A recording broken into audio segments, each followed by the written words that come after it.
jau kviečiame burbulų dėdę ir žiūrime į lavos lempą.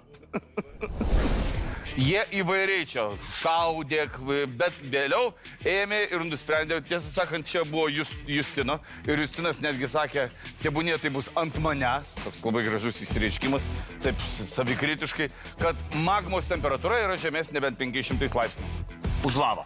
Kaip yra iš tikrųjų, kokie yra panašumai magmos ir lavos? Kad tai yra išsilydžiusių uolienų masė. Abi tiek magma, tiek lava. O kuo jos skiriasi?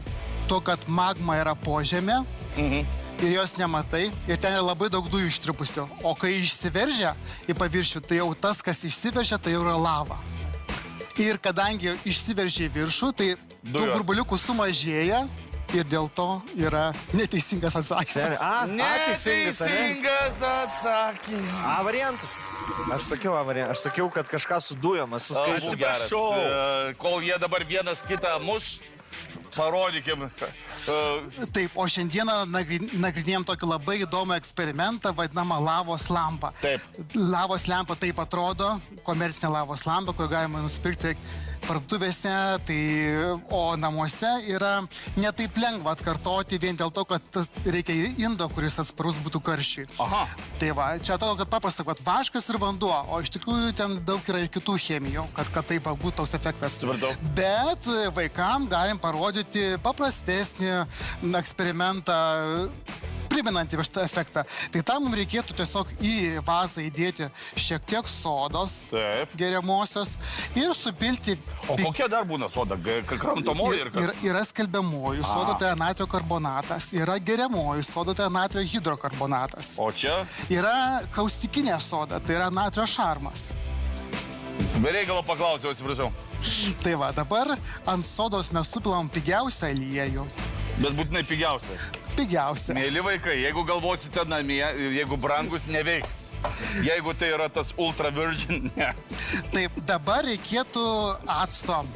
Įsipilam šiek tiek acto ir jį nudažam.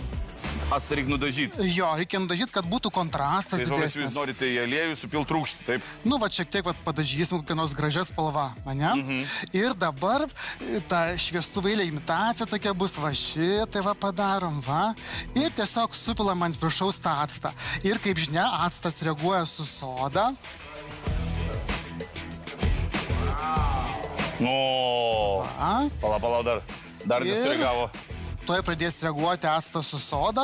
Susidaro daug anglies dioksido burbuliukų, kurie neša tą actą į viršų. Ir toks gaunasi gražus lašelių žaismas. Tiesą sakant, netgi filmuotojų medžiagai gražiau negu gyvai. O.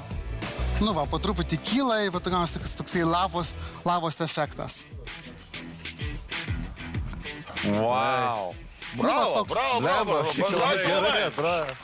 Labai gerai. Tai va, o tiem, kas neturi aliejaus, galima kitokį eksperimentą padaryti irgi iš acto.